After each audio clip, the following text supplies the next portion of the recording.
Ever notice how the Atlantic looks calm on the surface? But underneath it's basically running a science fiction DLC? Because today we're meeting 3 Atlantic sea creatures so strange, scientists had to double-check their notes like, yeah, that can't be right. Wait, it is.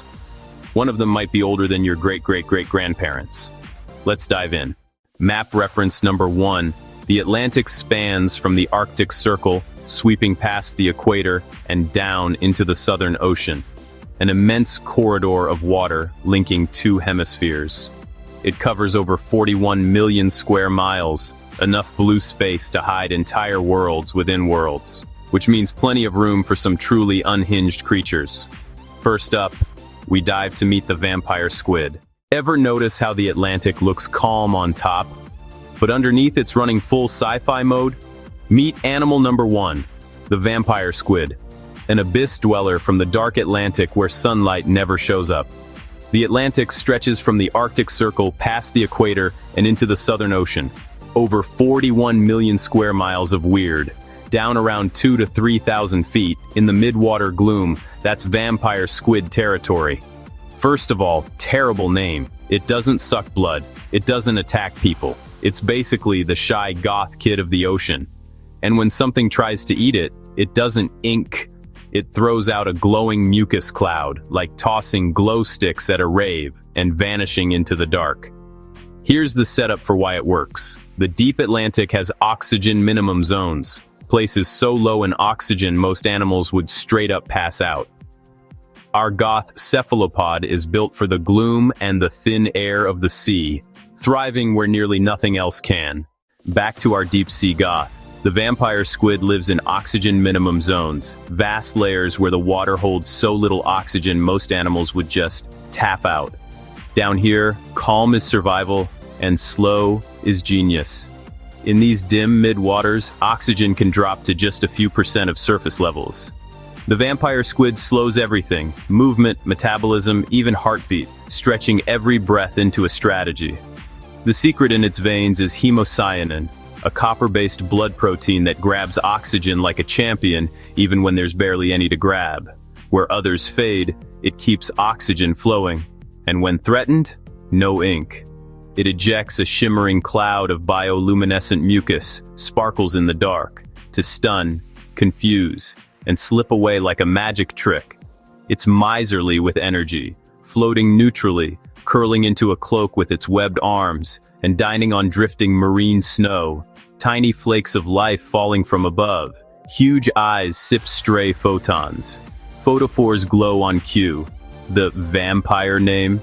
It's the umbrella-like webbing between its arms, more theater than terror. So no, it doesn't drink blood, it outsmarts physics. Low oxygen, low energy, high efficiency. A masterclass in surviving the unlivable. If that sounded alien, just wait. Because the Atlantic is about to show us what happens when size limits are optional.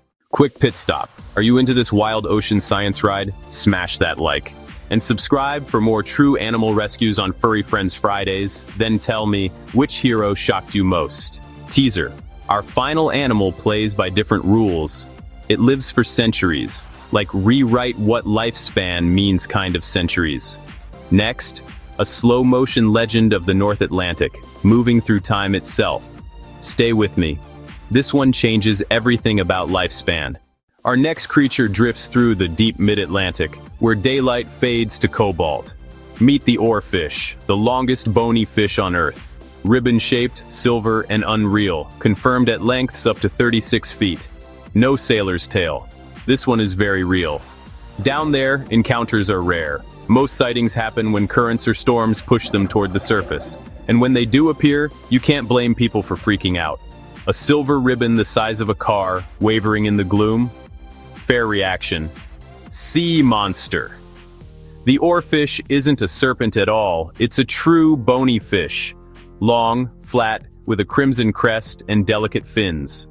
Verified lengths reach 30+ feet, earning its crown as the world's longest bony fish. Watch how it swims, vertically, head up, like it's politely floating through a haunted house, scanning the water column for snacks. It's eerie, elegant, and totally harmless. Diet check, Plankton, krill, small fish. No teeth nightmares here. Just a gentle giant cruising the twilight zone. Those sea serpent sailors sketched? Often oarfish, sometimes injured, their long bodies looping and vanishing between waves. So while it looks ancient, like living mythology, it's a modern deep-sea ribbonfish doing its quiet job. And if ancient is what you're after, the next creature doesn't just look old, it actually is.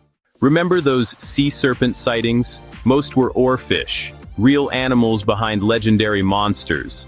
Long, ribbon-like giants rising before storms, turning sailors' fear into folklore. Myth becomes biology. Regalicus glesna, the world's longest bony fish, which sets the stage for something even older. From shimmering legends to the slow, ancient ruler of the cold Atlantic depths, the Greenland shark. In the cold, dark North Atlantic and Arctic, the Greenland shark drifts under 1 mile per hour, life in slow motion. Radiocarbon dating of islands' proteins revealed lifespans of 250 to over 400 years. Some alive today predate the United States, contemporaries of Shakespeare, still cruising through the Industrial Revolution's dawn. Growing about a centimeter a year, maturing near 150.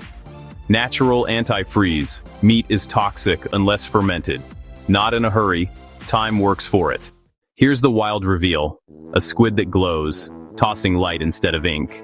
A ribbonfish behind sea monster legends, and a shark that outlives empires. Call it glow squid, ribbonfish, ancient shark, done.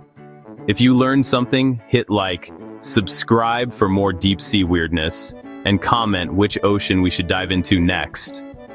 Next up, Safari Sunday, leaving the ocean for Africa's loud wildlife. Pack your curiosity, it's going to be noisy. The Atlantic remembers everything. We're catching up. Thanks for supporting curious, evidence-based storytelling. Share this with someone who loves the ocean and a good legend. See you Sunday on Safari. Stay wild. Stay curious.